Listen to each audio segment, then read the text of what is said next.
Hi guys, welcome to Cricket Chat with Venkatesh. Match number 47 is between Mumbai Indians and Lucknow Super Giants. Match వేదిక ముంబైలోని Wankhede stadium. ఈ రెండు teams అట్టడుగులు ఉన్నాయి. లాస్ట్లో ఉంది ఎల్ఎస్జీ. 8 మ్యాచెస్ నుంచి వాళ్ళకి కేవలం 4 పాయింట్స్ ఉన్నాయంటే 2 విన్స్ ఉన్నాయి అవుట్ ఆఫ్ 8 మ్యాచెస్. ముంబైకి మరీ దారుణం. 9 మ్యాచ్ల్లో వాళ్ళు కూడా 2 విన్స్ ఉన్నాయి. వాళ్ళు ఒక పాయింట్ ముందెందుకున్నారంటే because the net run rate is slightly better than LSG. యాక్చువల్గా ఎల్ఎస్జీ బెటర్గా ఉంది, ఎందుకంటే వాళ్ళు ఆడిన 8 మ్యాచ్లు మాత్రమే, ముంబై 9 మ్యాచ్లు ఆడారు. అందరికంటే తక్కువ మ్యాచ్లు ఆడారు ఎల్ఎస్జీ. బికాజ్ ఏప్రిల్ 26 తర్వాత వాళ్ళు మ్యాచ్లు ఆడలేదు, వాళ్ళ షెడ్యూల్ గ్యాప్ వచ్చింది.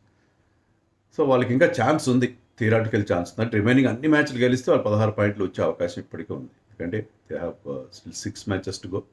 6 మ్యాచెస్ ఇంటూ 2 అంటే 12 పాయింట్స్ ప్లస్ 4, 16 పాయింట్స్తో వాళ్ళు వెళ్ళే అవకాశం ఉంది, థియరాటికల్గా ఉంది. ముంబైకి ఆల్మోస్ట్ లేదు. 14 పాయింట్స్తో చాలా సందర్భాల్లో ప్లే ఆఫ్స్కి టీమ్స్ వెళ్తాయి. కానీ ముంబై నెట్ రన్ రేట్ బాగాలేదు. అది కాకుండా ఆల్రెడీ 5 టీమ్స్కి 12 పాయింట్స్ ఉన్నాయి. సో దాంట్లో అట్లీస్ట్ 3 టీమ్స్ 16 పాయింట్స్ తెచ్చుకునే అవకాశం ఉంటుంది ఈజీగా. 4 టీమ్స్ కూడా 16 పాయింట్స్ తెచ్చుకునే అవకాశం ఉంటుంది. ప్లస్ నెట్ రన్ రేట్ వాళ్ళు చాలా బాగుంది compare to Mumbai. So Mumbai is almost out of the contention అన్నట్టుగానే చెప్పాలి. బట్ వాళ్ళ హెడ్ కోచ్ జయవర్ధన్ నిన్న ప్రెస్ మీట్లో అన్నాడు, ఇంకా మాకు అవకాశం ఉంది, 5 మ్యాచ్లు మిగిలి ఉన్నాయి అన్నట్టుగా చెప్పాలి కదా.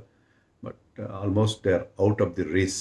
First team to be out of the race ఎవరంటే ముంబై అని చెప్పాలి.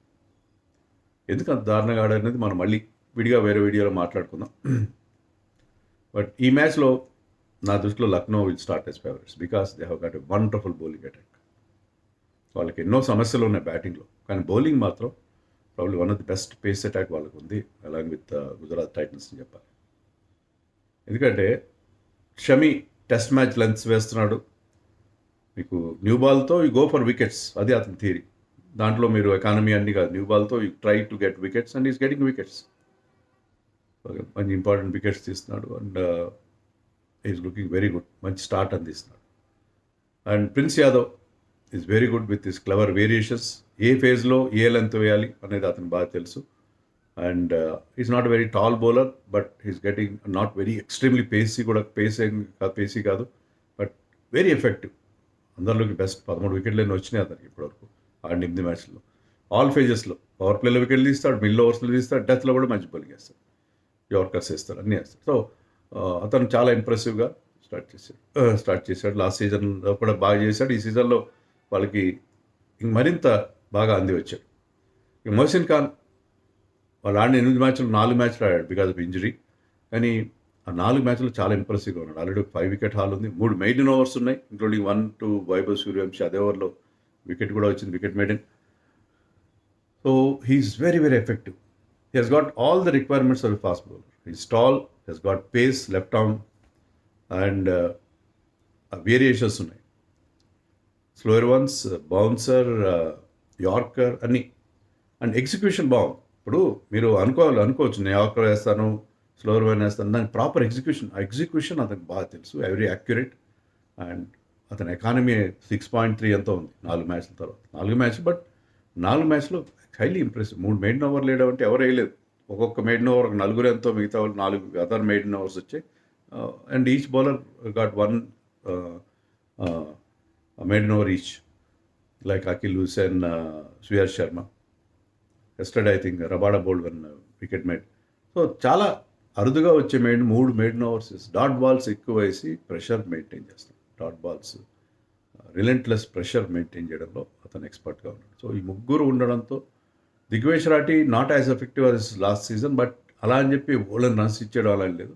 ఈ సీజన్లో స్పిన్నర్స్ అందరూ going for runs, is holding zone, పర్లేదు బాగానే వేస్తాడు. ఇంకా మణిమారన్, సిద్ధాంత్ లాంటి వాళ్ళు ఉన్నారు, వాళ్ళకి అవేష్ ఖాన్ లాంటి వాళ్ళు. They have got options. Mayank Yadav ఫిట్గా ఉన్నాడు కానీ ఆడించట్లేదు ఎందుకనో. సో వాళ్ళ face attack is very very good.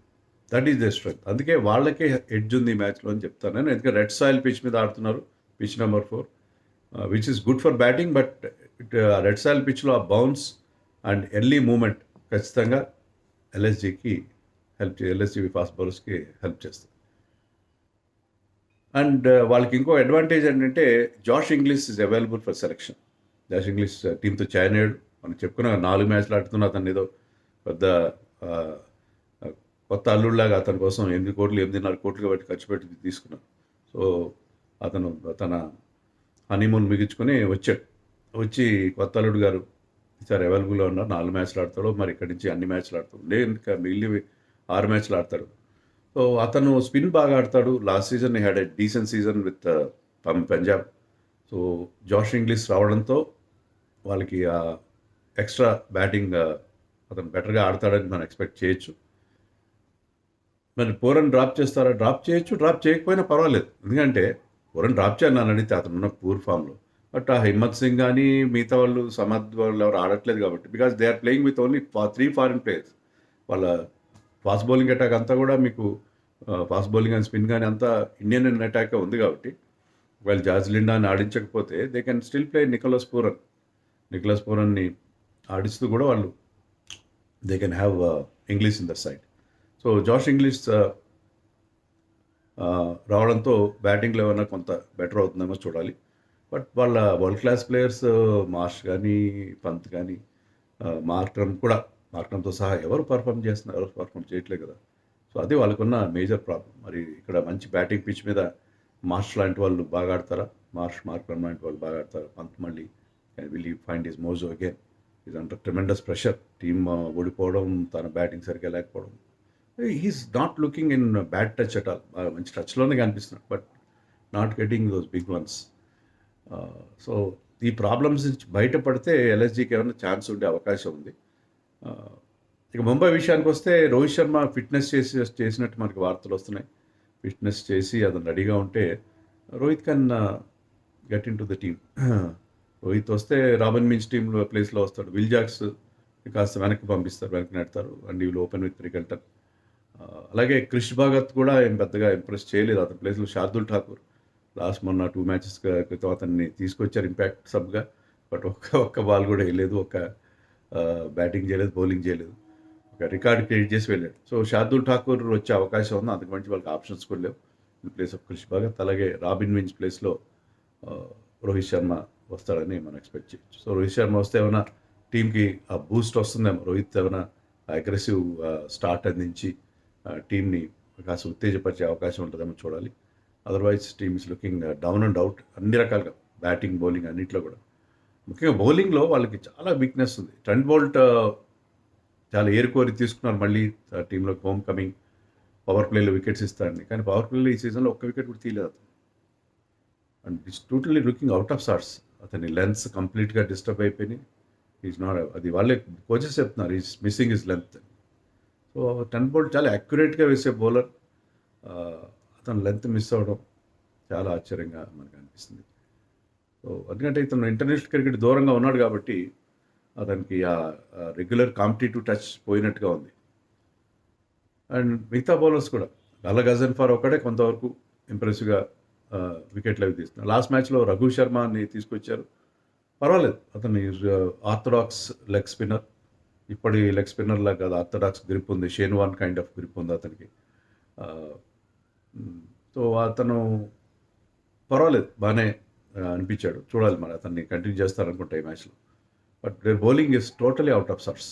బౌలింగ్లో ఎలాంటి బౌలింగ్ కానీ ఈవెన్ క్యాచింగ్ కానీ ఎవ్రీథింగ్ ఈస్ గోయింగ్ హేవేర్.